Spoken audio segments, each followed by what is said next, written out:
우리는 이 야곱에 대한 이 말씀을 성경에서 많이 봅니다.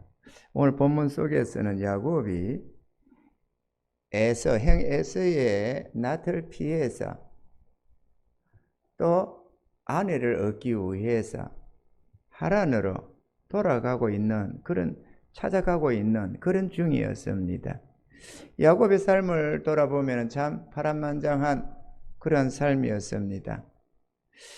이 야곱이 자기 삶이 얼마나 고달픈 인생이었나, 얼마나 파란만장한 삶이었나 하는 것을 한마디로 대변해 주는 게 있는데, 창세기 47장 7절로 9절에 보면 요셉이 자기 아비 야곱을 인도하여 바로 앞에 서게 하니 야곱이 바로에게 축복하며 바로가 야곱에게 묻되 내 연세가 얼마뇨? 야곱이 바로에게 고하되 내 나그네 길의 세월이 130년이니이다.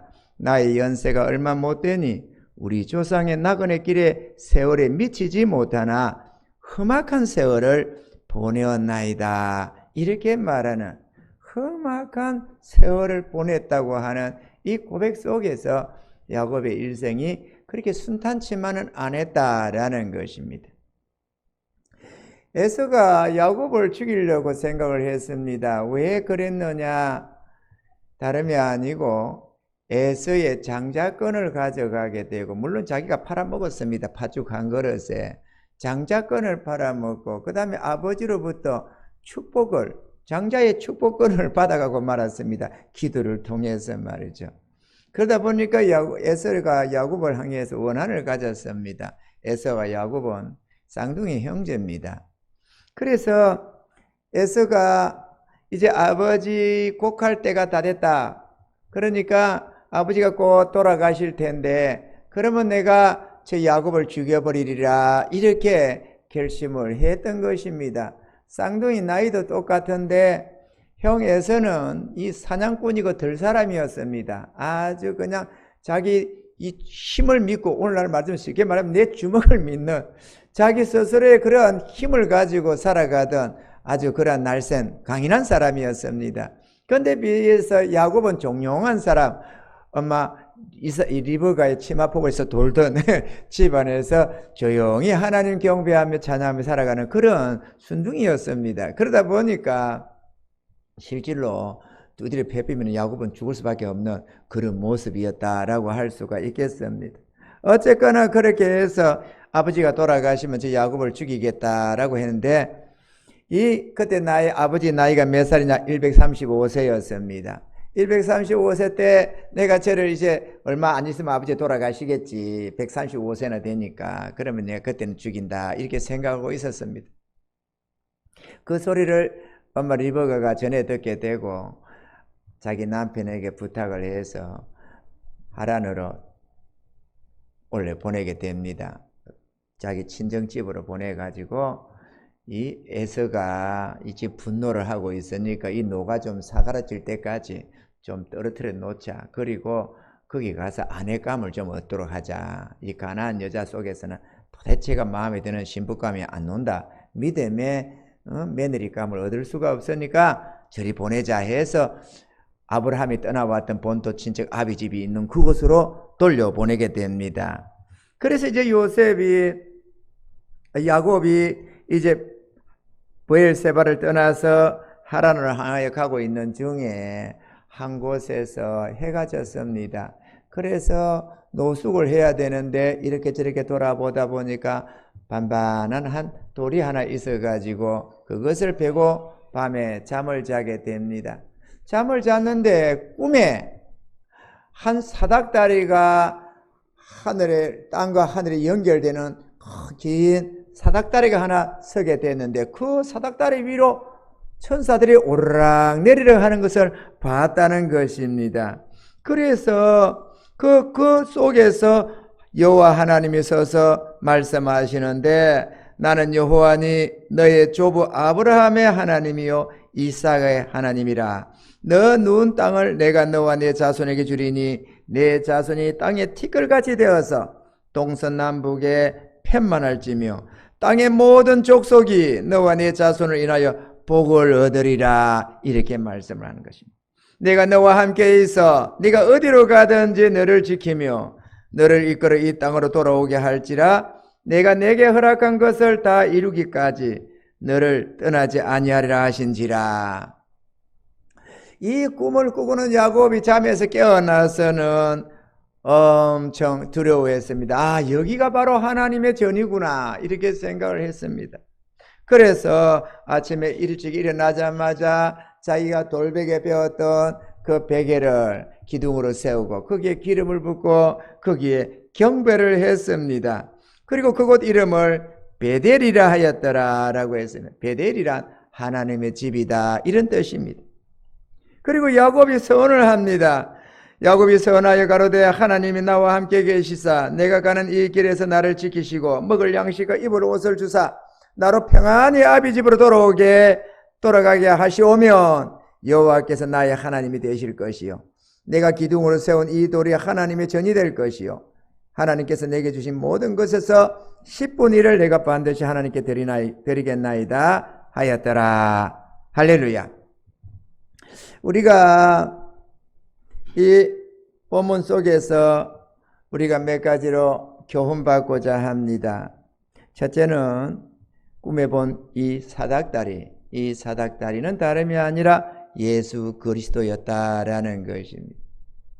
사실 이 자기가 돌베개로 벤 그 돌 자체가 그리스도를 상징하고 있었습니다. 그래서 거기다 기름을 붓고 이것은 하나님의 전이다 이렇게 말을 하는데 그리스도 예수님께서 솔로몬 성전을 예표하는 것이고 그는 다름 아니라 우리 모퉁이 돌이 되셨다고 하는 참 하나님의 성전된 우리 예수님을 말하고 우리는 그에 연합해서 하나님의 전으로 하나님이 거하실 성전으로 지어져 간다 이렇게 말씀을 하는 것입니다. 어쨌거나 그 베델에 그 돌베개를 베고 놓은 그곳이 하나님의 전이었더라는 것입니다. 그곳에 사닥다리가 세워져 있었습니다. 그래서 야곱이가 이렇게 말합니다. 여호와께서 과연 여기 계시거늘 내가 알지 못하였다. 하나님이 여기 계신데 자기는 알지 못했다고 하면서 그때로부터 그는 여호와 하나님을 붙들고 의지하며 살아갑니다. 이게 왜 이 사닥다리가 예수님이냐? 요한복음 1장 15절에 이렇게 말씀을 합니다. 또 가라사대 진실로 진실로 너희에게 이르노니 하늘이 열리고 하나님의 사자들이 인자 위에 오르락 내리락 하는 것을 보리라 하시니라 이렇게 말씀을 하셨습니다. 예수님께서 하나님의 사자들이 인자 위에 인자 예수님이죠. 인자 위에 오르락 내리락 하는 것을 보리라 했는데 여기도 꿈에 그 보니까 사닥다리로 통해서 천사들이 오르락 내리락 하더라라는 것입니다.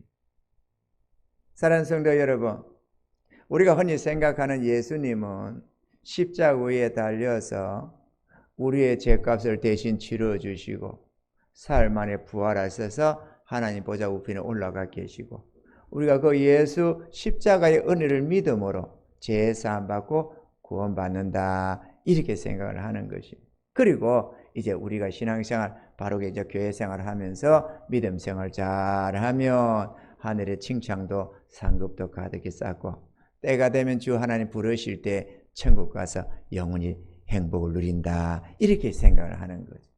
그런데 문제는 예수님은 우리의 사닥다리다라는 것입니다.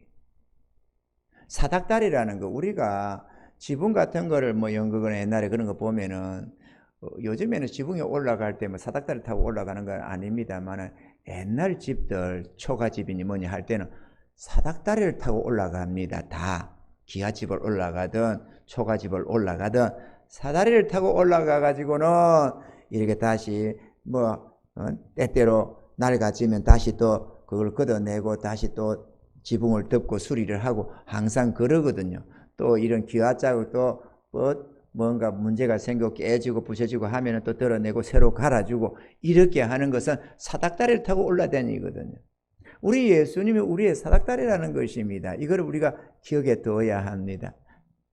왜 사닥다리냐? 이 사닥다리는 그냥 지붕에 올라다니고 높은 데 나무에 올라다니는 사닥다리가 아니고 하나님과 우리를 연결시켜주는 사닥다리라는 것입니다. 할렐루야.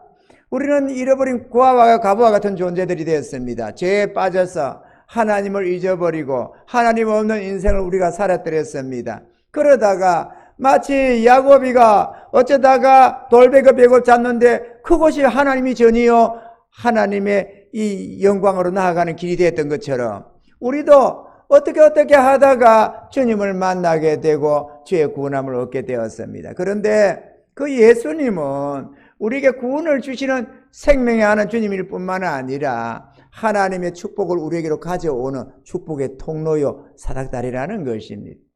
이 사닥다리를 통해서 하나님은 우리 자기 백성들에게 복을 내려주시는 것입니다. 이 사닥다리를 통해서 수많은 천군 천사들이 오르락 내리락 하면서 우리의 삶을 복을 주시는데 우리에게 병든 자에게는 질병을 치유하는 하나님으로 가난한 자에게는 삶의 부요함으로 이런저런 고달픈 인생들에게는 참 평강으로 주님은 우리에게 복을 주신다는 것입니다. 우리는 이 사닥다리를 창고에다 처박아 놓고 그냥 잊어버리고 주님을 잊어버리고 훗날에 내 영혼 선별사처럼 천국으로 인도하겠지라는 생각으로 주님을 멀리 외면하고 우리는 내 좋을 대로의 생활을 하고 있는 경우가 많이 있습니다만 우리는 그렇게 해서는 하늘의 복을 제대로 받을 수가 없습니다. 우리는 사닥다리를 언제나 붙들고 살아야 합니다. 아멘입니까? 모든 복은 하나님께로부터 옵니다. 하나님은 자기 자녀들에게 복을 주시려고 하늘의 무한한 은혜를 예비해 놓고 계십니다. 그 복은 믿고 의지하는 자에게 언제나 임하는 것들이기 때문에 우리는 그 복을 받기 위해서는 언제나 그 사닥다리가 필요하다는 것입니다. 제가 오늘 좀 읽고 보니까 많은 경우에 주님을 구원의 주님이라고 생각을 해서 믿습니다. 그러면서 그것으로 끝내더라고. 날마다 그 주님을 붙들고 주님과 동행해가는 삶이 아니고 주님은 구원의 주님으로 십자가에 죽으시고 부활하심으로 우리에게 구원을 주신 하나님으로 딱 치부해 놓고 그 다음에는 주님을 붙들지를 않더라고 대다수의 사람들이. 그냥 주님은 상관없고 그냥 기도할 때만 주여 이렇게 하는 차원이고 주님을 잊어버리고 주님과 동행함이 없는 그냥 내 삶을 사는 거예요. 종교적으로. 그리고 일을 하면서도 자기 일하는 그 일에 정신이 팔려가지고 먹고 산다고 정신을 살면서 주님을 망각하고 살아가는 것입니다. 그래가지고는 하늘의 부요함을 맛볼 수가 없습니다. 우리 주님은 우리의 부요함이요 우리의 강건함이요 우리 주님은 우리의 모든 것이 되십니다. 아멘이십니까? 여러분 인생 고달프다고 너무 괴로워하고 낙심하지 마십시오. 힘없다고 능력 없다고 뭐 흙수준이 뭐니 생각하면서 우리가 괴로워할 내용이 아닙니다. 우리에게는 주님이 계십니다. 하늘의 부요함을 가져올 수 있는 우리 주님이 계십니다. 우리가 얼마든지 강건함을 입을 수 있는 우리 주님이 계십니다. 주님을 붙드는 자마다 그 같은 은혜를 입을 수가 있기 때문에 그렇습니다. 주님을 한결에 내놓고 말은 주님 영접한다는 포인을 하지만은 실상 주님을 한 곳에 몰아내시고 내 가운데 거하지 못하도록 내가 이래저래 내가 주인 노릇다 하면서 쫓아내고 내가 그렇게 연약함으로 고통하며 탄식하며 그렇게 살 게 아니다 그거죠. 하나님은 우리에게 복을 주셨는데 예수 그리스도를 보내서 복을 주시고자 했던 것입니다. 할렐루야. 그렇기 때문에 우리가 하늘의 복을 가져올 수 있는 길도 주님이시고 또 우리의 모든 고난이나 탄식이나 모든 것을 아랠 수 있는 통로도 주님이 되시는 것입니다. 그리고 우리가 하늘 영광에 나아갈 수 있는 것도 우리 주님이신 것입니다. 우리는 주님을 붙들어야 됩니다. 할렐루야. 이 주님으로 말미암아 하늘의 영광이 우리에게 임하게 되고 우리가 하늘의 영광에 또 나아갈 수가 있게 되는 것입니다. 주님은 이 죄악 세상과 연결시키는 하나님의 사닥다리입니다. 우리들이 얼마든지 하나님의 은혜 가운데로 나아갈 수 있는 것 예수 그리스도로 말미암아서만 가능해지는 것입니다. 그리고 하나님이 보내신 천사들 구원 얻는 자들을 섬기라고 보내신 천사들이 끊임없이 예수 그리스도로 말미암아 오르락 내리락 하는데 우리가 예수님을 내팽개치고 마치 창고에 쌓아놓은 흙먼지 뒤집어 쓰고 있는 사닥다리처럼 우리가 그렇게 우리 삶 속에서 내팽개치고 있는 것은 아닌가 한번 생각해 봐야 하는 것입니다. 아멘이십니까? 신앙이 뭡니까? 주님 붙들고 의지하는 것 아닙니까? 교회 다니는 게 신앙생활이 아니에요. 주님을 붙들고 살아가는 그게 진정한 신앙생활이지. 아멘이십니까? 주님을 붙드시기 바랍니다. 주님 붙잡지 않고 사니까 연약한 존재가 돼가지고 내가 믿은 지가 5년이요 10년이요 20년이요 그런데도 내 삶에 하나님의 영광이 크게 역사되지 못하고 내 하나님의 복이 내게 별로 역사하지 못하고 그렇게 살아가는 이유가 사닥다리를 채워놓고 살아서 그래요. 사닥다리를 채워놓고 살아서 그래요. 사닥다리 붙들어야 됩니다. 아멘이죠. 부지런히 하나님이 보낸 천군 천사가 부지런히 하나님의 복을 우리에게 전달할 수 있도록 우리는 그 사닥다리를 붙들고 살아가야 되는 것입니다. 둘째로 우리가 알아야 할 것은 예수님은 임마누엘의 하나님이십니다. 내가 너와 함께 있어 내가 어디로 가든지 너를 지키며 너를 이끌어 이 땅으로 돌아오게 할지라 내가 내게 허락한 것을 다 이루기까지 너를 떠나지 아니하리라. 이렇게 말씀하시던 그 임마누엘의 하나님이 야곱과 함께 하시면서 복을 쏟아부어 주셨습니다. 그가 공경에 처할 때마다 주님이 함께 했습니다. 외삼촌 라반이가 이 야곱의 품삯을 10번이나 변역하면서 어찌하든지 주지 않으려고 욕심껏 챙겨서 자기 것으로 삼으려고 애를 썼습니다. 야곱이 정말로 전심전력해서 외삼촌 라반의 집에서 수고를 했는데 양을 치며 염소를 치며 수고했지만 이렇게 저렇게 속여가면서 품삯을 주지 않았습니다. 그런데 임마누엘의 하나님 우리 주님이 그와 함께 하셔서 한순간에 라반의 재물을 샥 야곱에게로 이양을 시켜주셨습니다. 14년간 무일푼 신세로 허탕치는 그러한 수고를 하고 살았는데 하나님이 딱 만 6년이라는 세월 동안에 겁으로 만들어 주셨습니다. 할렐루야. 하나님의 복은 업그레이드 복입니다. 하나님의 복은 점차 수고해서 조금 모아서 이렇게 해서 점점 좋아지는 그런 개념이 아닙니다. 하나님의 복은 업그레이드 복입니다. 아멘이죠. 계단식 복이에요. 계단식 복. 내가 어제와 같이 오늘 또 별 볼 없이 살아가는 것 같은데 하나님이 한순간에 복을 주리라 이러면 샥 그냥 한순간에 종기의 자리에 올라가는 거예요. 아멘이십니까? 다윗 보세요. 다윗 집안의 8형제 중에 제일 꼴찌로 해가지고 이새가 사무엘 만나서 잔치에 초대받아가지고 거기 나아갔는데도 다윗은 부르지를 않았어요. 들판에서 양떼와 같이 놀고 있었습니다. 같이 지키고 있었어요. 아버지가 불러주지도 않았어요. 그랬지만 하나님이 그를 택하고 세우시니까 일약 존귀한 자리로 올라간 줄 믿으시기 바랍니다. 할렐루야. 하나님은 전능의 하나님이십니다. 하나님은 서서히 우리에게 날마다 복 안 준다고 투정 부릴 필요가 없어요. 때가 차면 아주 존귀함으로 막바로 올려보내는 것입니다. 할렐루야. 요셉도 그랬잖아요. 하나님이 그를 귀하게 쓸 걸 보여줬지만 그의 삶은 나아짐이 아니라 도리어 거꾸로 내려가는 것 같았습니다. 사람들이 보기에는 저는 망한 신세, 아주 망조던 인생이었습니다. 그렇지만은 때가 되니까 한순간에 하나님이 나라의 총리 대신으로 샥 세우는 것을 볼 수가 있는 것입니다. 우리 하나님은 역전의 명수, 우리 하나님 전능의 하나님이신 것입니다. 할렐루야. 그렇기 때문에 삶이 좀 하다고 낙심하고 절망할 내용이 아닙니다. 우리가 주님을 붙들기만 하면은 하늘의 영광을 맛보며 살 수가 있는 것입니다. 할렐루야. 오늘 이 시대에 고통하며 탄식하는 사람들이 참 많은 줄 압니다. 아무리 애를 써도 나아질 삶의 기미가 보이지가 않는 거예요. 저거라고 해도 다람쥐 쳇바퀴 돌듯이 좀 나아지는가 싶어도 또 지나고 보면 그 자리고 그런데 세월은 점점 가면서 몸은 점점 연약해져 가고 늙어져 가고 이렇게 저렇게 몸부림 쳤지만 막상 지나고 보니까 아무것도 없는 빈손 드는 그 모습을 보면서 탄식을 하는 거거든. 절망감을 느끼는 거거든. 그런데다가 다 그러면 좋는데 어떤 사람들은 돈이 남아 돌아서 주체를 못하는 사람들이 보이는 겁니다. 어떤 사람은 권력을 가지고 온갖 권세를 부리며 살아가는 게 보인다 그거죠. 상대적으로 빈약함을 느끼고 상대적으로 처절함을 느끼기 시작하는 것입니다. 저런 못 사는 나라에 비하면 거지도 잘 사는 나라입니다. 이 나라는. 그런데 상대적인 이 박탈감에 빠지는 겁니다. 그래서 절망합니다.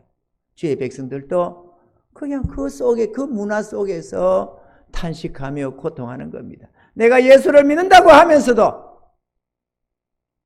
영광의 주님을 알지 못해서 주님을 한쪽으로 밀어놓고 그냥 나 홀로 살아가는 겁니다. 주님이 개입하려고 해도 신경 쓰기 싫다면서 주님 자꾸 비키라고 하면서 내가 산다고, 내가 알아서 산다고, 하나님이 내게로 나와라, 그래 하면 내가 너와 함께 한다고 말씀을 하는데, 네가 나의 계명을 지켜나가라, 그래야 내가 너를 축복할 수 있다고 하는데도 아이고 신경 쓰기 싫습니다, 그냥 웬만큼 믿을 테니까 그냥 가만 계세요, 이러면서 주님을 붙들지 않는 거예요.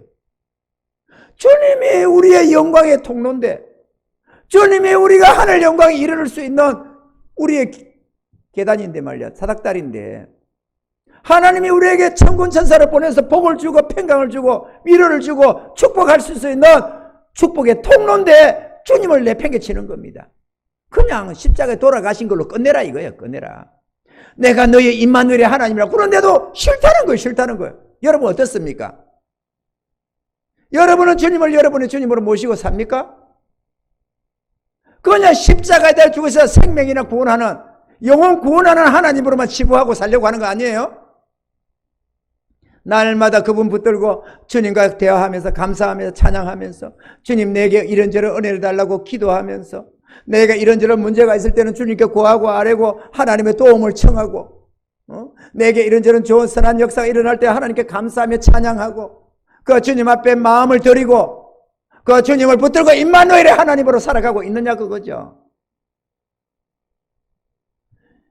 놀랍게도 야곱은 그렇게 했습니다. 앞날은 몰랐는데 요것에서 주님을 만났네. 그래서 신앙 고백을 하는 겁니다. 뭐라고 하느냐, 이 야곱의 이 고백을 좀 한번 봐봐요.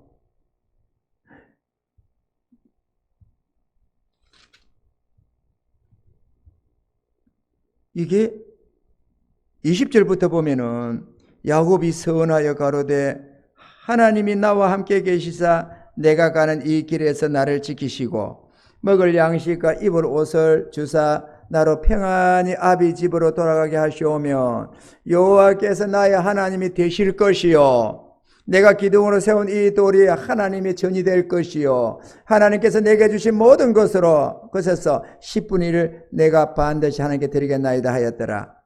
이 야곱은 일생 동안 그 하나님을 붙들고 살았음을 믿으시기 바랍니다. 야곱이 이때로부터 얼마나 자기 하나님을 붙들고 의지하는가를 우리가 볼 수 있는데요.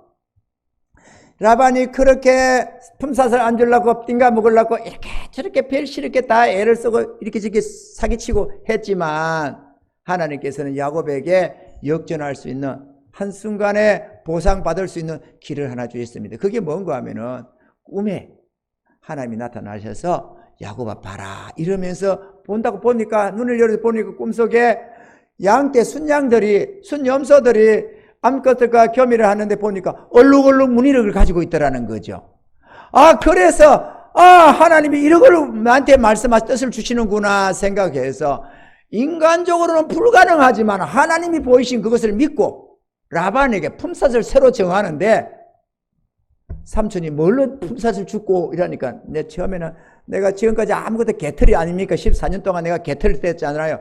삼촌은 부자 거부가 됐는데 나는 이게 뭡니까? 나는 이제 돌아가겠습니다. 이러니까 외삼촌 라반이가 아니다. 내가 다시 우리가 품삯을 정하자. 너 뭘로 할래? 이제 이래가지고 하니까 외삼촌이 뭘 줄까? 이렇게 벌 줄 것이 아니고 하나님 앞에 맡겨놓고 우리가 합시다. 이래가지고 이제부터 양이나 염소가 얼룩무늬로 태어나는 양이나 염소 새끼가 있으면 그건 다 내 품삯으로 돌려주세요. 그리고 지금부터 이 외삼촌 양들 중에서 얼룩무늬 있는 양들은 다 치워서 가져가세요. 그리고 이제부터 나는 건 다 내 겁니다. 그랬거든. 그러니까 이게 사실은 있을 수 없는 불가능한 일이 아니에요. 아니 얼룩무늬가 송아지 얼룩송아지 엄마 소도 얼룩소 엄마 닮았네. 엄마가 얼룩소야 새끼가 얼룩소가 노지. 엄마가 얼룩냥이 돼야 새끼가 얼룩냥이 노지. 엄마 아빠 얼룩을 다 채워버렸는데 어떻게 얼룩양이 나와요? 그런데 하겠다는 거예요 야곱이가. 응? 하나님 말씀 믿고.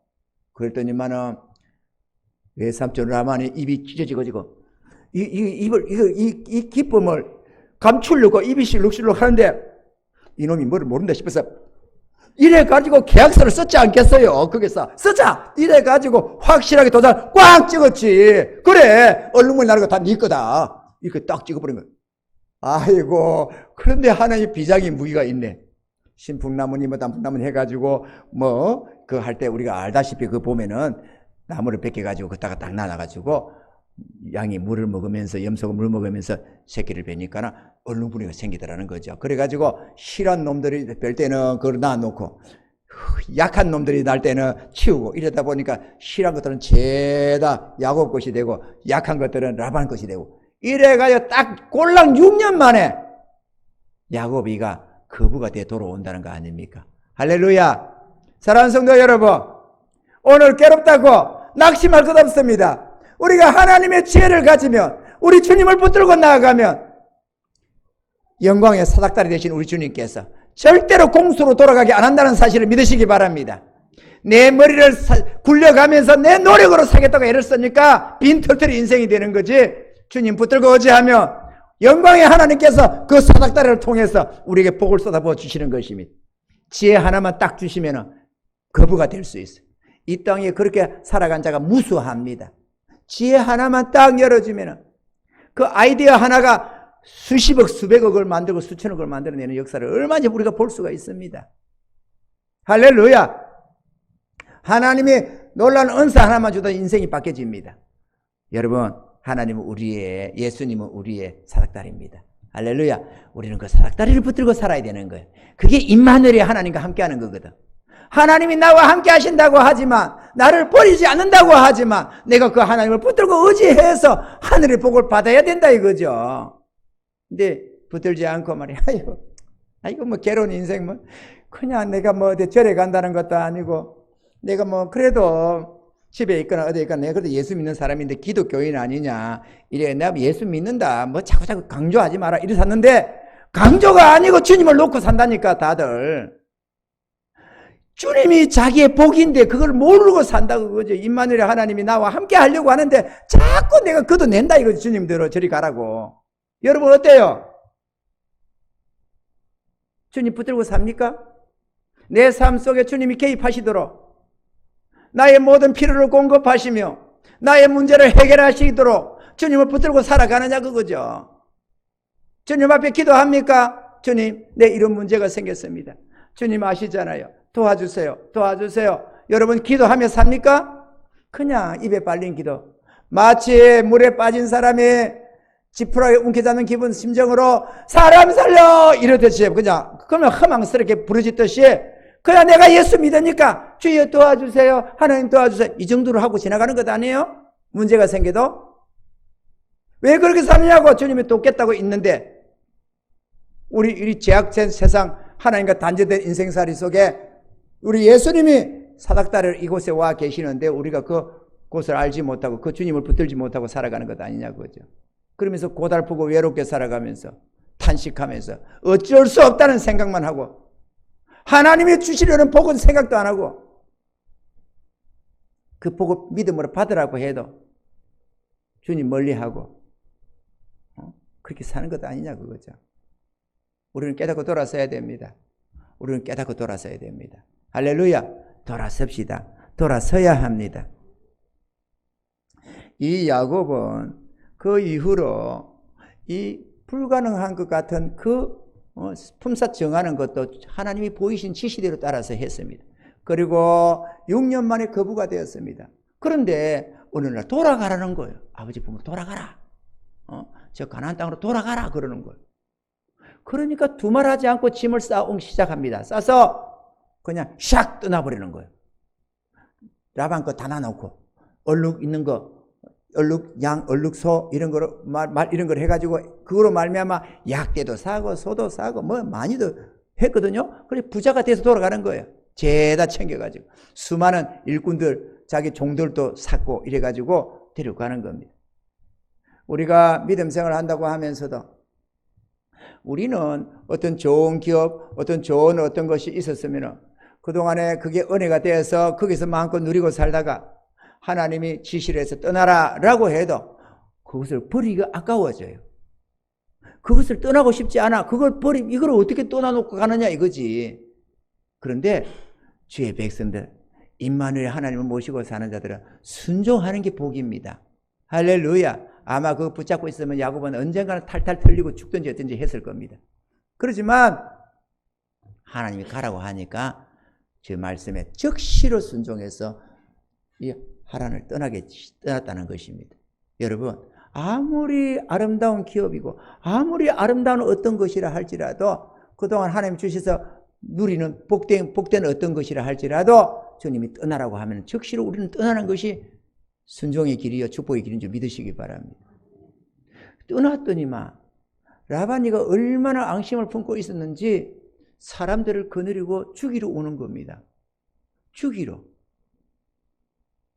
그래가지고 죽이러 왔는데 하나님이 전날 밤에 라반을 만나 책망하면서 야곱에게 일절 선악을 말하지 말아라. 이래가지고 살려내는데 라반이 하는 말이 가관입니다.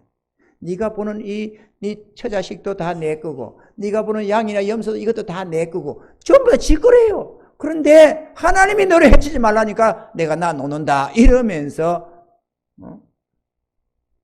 드라빔 훔치간 거기나 내놓으라고 말을 하는데 그거는 뭐 이렇게 꽁꽁 잘 숨겨놔가지고 라벨이 숨겨놔가지고 안 뺏겠습니다만 어쨌거나 별 볼일 없는 우상이나 챙겨가겠다고 한 것도 그 끝에 멀리까지 와가지고 말이에요. 쫓아와가지고 7일길이나 쫓아와가지고 그렇게 죽이겠다고 하는 거잖아요. 자식들 얼굴 보겠다고 손자들 얼굴 보겠다 쫓아온 게 아니에요. 이 야곱 죽이고 다 뺏어가겠다고 쫓아온 거예요. 그런데 거기 있었으면 살아남았겠어요? 떠나라고 할 때 떠나니까 살아남았지. 할렐루야. 우리가 내 복에 좋다고 좋은 기업이고 내 지금까지 뭐 여기 잘 먹고 잘 살았다고 여기가 있는 거 좋사오니 하지만은 주님이 뜻으면 떠나야 됩니다. 아멘이죠? 떠나라면 떠나야 돼. 그게 복이 되는 것입니다. 그리고 나서 그 다음에 나아가는데 세겜 땅에서 추장 세겜이가 세겜성의 추장이 디나를 엿보이고 이래가지고 또 이 레이라든지 이것들이 가나 분통을 터뜨리고 해가지고 오레비들이 자기 동생 건드렸다고 그 성 사람을 사기를 쳐서 다 죽여버렸잖아요. 쎄다 죽여버리고 전부 다 나머지는 다 약탈을 해가지고 다 챙겼습니다. 이걸 야곱이가 알고 얼마나 두려워했는지 모릅니다. 이것들은 앞뒤 생각을 안 하고 자식들은 어떻게 젊은 헬기에 어떻게 해버렸는데 야곱은 심각한 거예요. 왜 심각했느냐? 그가 얼마나 두려워했던가를 성경에 기록하고 있는데 창세기 34장 30절에 이렇게 기록합니다. 야곱이 시몬과 레이에게 이르되 너희가 내게 화를 끼쳐 나로 이 땅 사람 곧 가나안 족속과 브리스 족속의 냄새를 내게 하였도다. 나는 수가 적은저 그들이 모여 나를 치고 나를 죽이리니 그리하면 나와 내 집이 멸망하리라. 이게 실제적인 상황이 있던 겁니다. 이제 죽게 됐어요. 가나안 족들이 가만히 있습니까? 그 단체가 가만 안 있지. 이거 별것도 아닌데.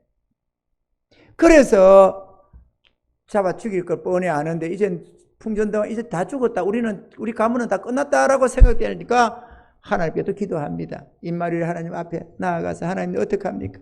자식들이 이렇게 했는데 나는 어떻게 해야 됩니까? 하나님 살 길을 열어주세요. 어떻게 해야 되겠습니까? 기도하다 보니까 베델로 올라가라 이러시네. 그래서 베델로 올라갑니다.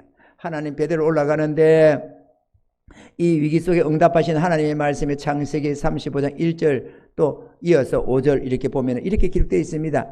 하나님이 야곱에게 이르시되 일어나 베델로 올라가서 거기 거하며 내가 내 형 에서의 낯을 피하여 도모하던 때에 내게 나타났던 하나님께 거기서 단을 쌓아라 하신지라. 그들이 발행하였으나 하나님이 그 사면 골들로 크게 두려워하게 하신 고로 야곱의 아들들을 추격하는 자가 없었더라. 쫓아오는 자가 없더라. 하나님이 막아주셨더라.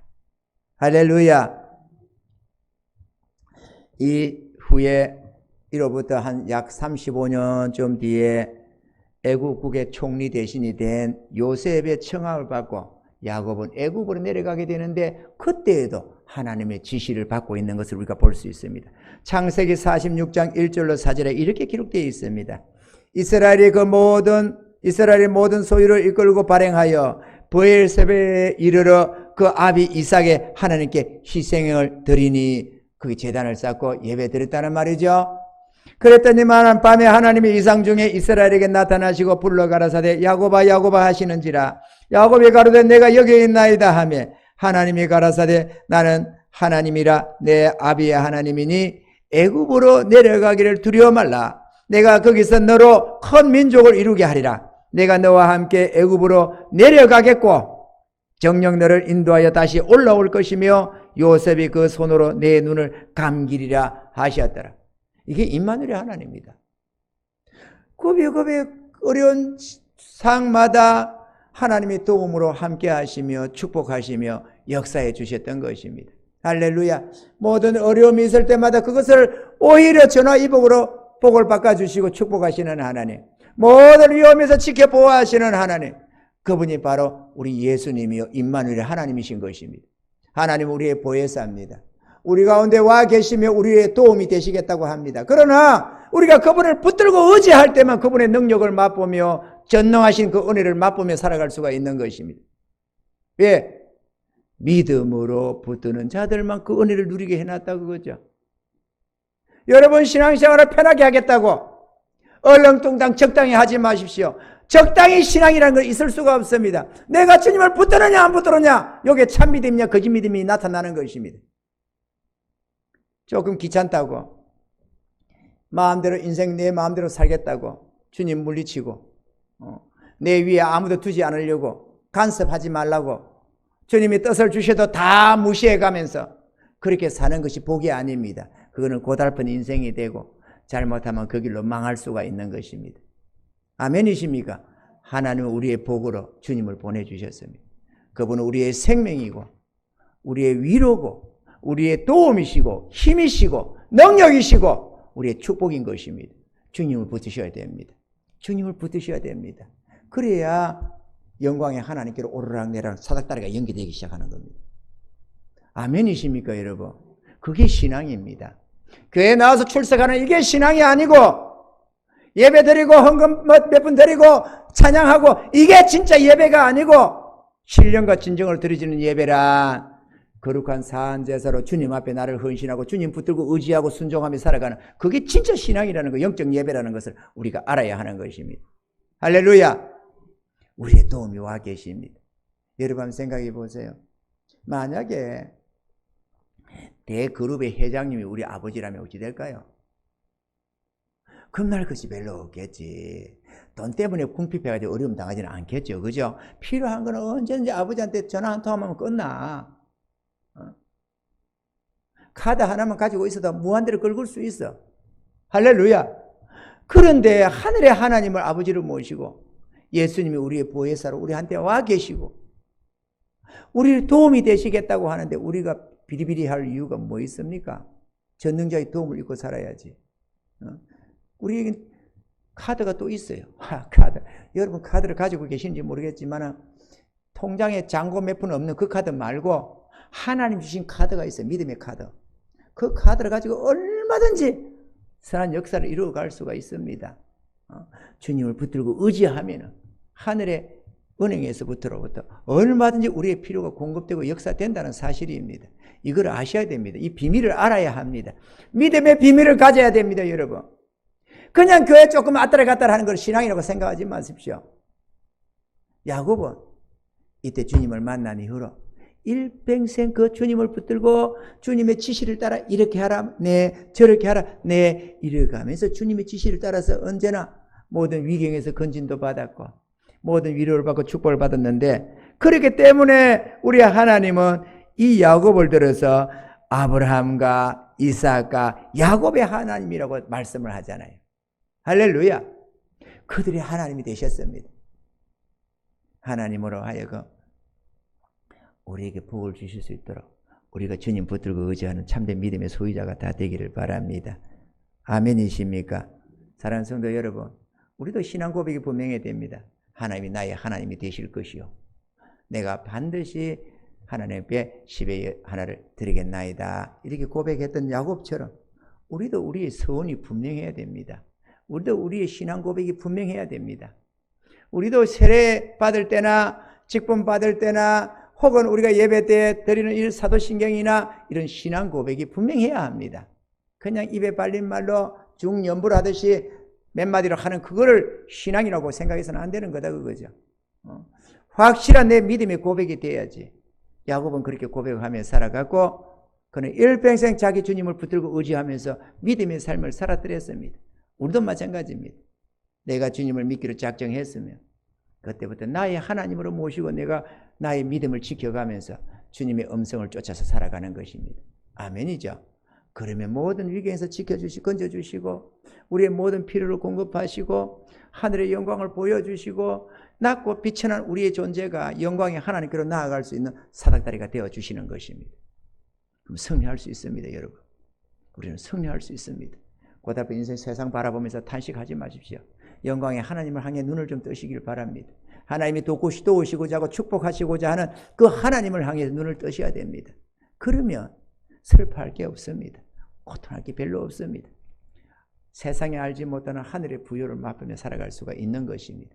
이런 승리자들이 다 될 수 있기를 주의 이름으로 축원합니다.